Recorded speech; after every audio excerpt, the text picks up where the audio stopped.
Hi, this is Janet with remarkablycreated.com and the Remarkable Stampers. I'm excited to bring you this feature today in my digital studio of how to alter your designer papers.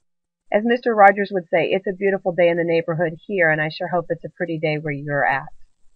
I have my digital studio open on the screen in front of you, and what we're going to do is we're going to start with a photo box. Starting with a photo box is the key to being able to alter your paper. And I'm going to go ahead and just make it a big box. And now we're going to come over here to our designer papers. And it doesn't really matter which ones you pick. The more detailed, though, obviously, the more fun that you're going to have.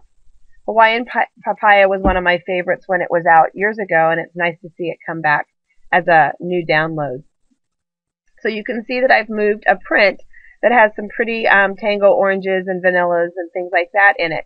But maybe I want this to be black and white paper. Maybe I'd even like it to be shades of brown for something that I'm doing for the fall. Well, first off, let me make this a little smaller. Because I've brought my designer series paper in as a photo, I can now mat it. So I can add a mat behind it if I'd like to do that. Oops, white on white's not a good contrast for you, not very visual on a visual training snippet, is it? There we go. I can also crop it, and I'll show you why you'd want to do that in just a moment. But let me show you way down here, photo effects. This is where the fun starts.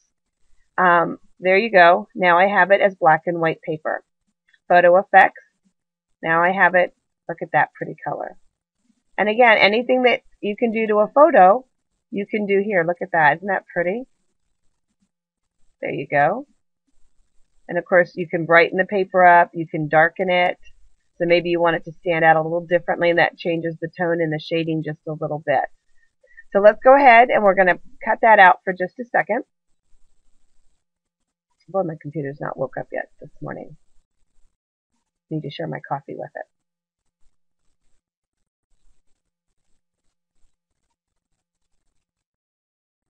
Maybe it's just trying to get rid of all the options that I put on it.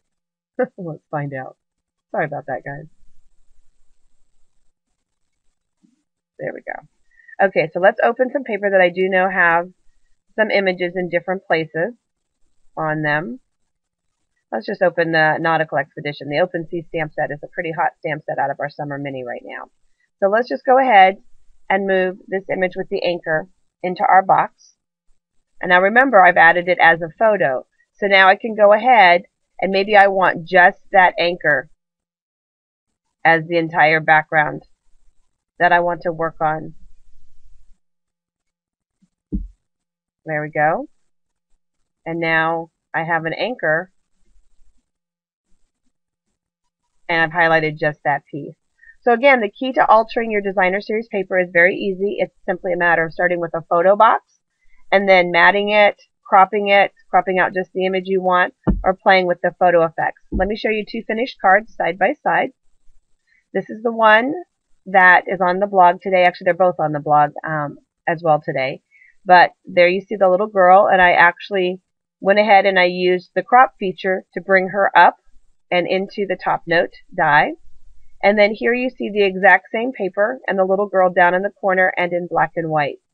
So have fun altering your designer series paper. Hopefully we've opened a new creative door for you. Have an awesome day. God bless.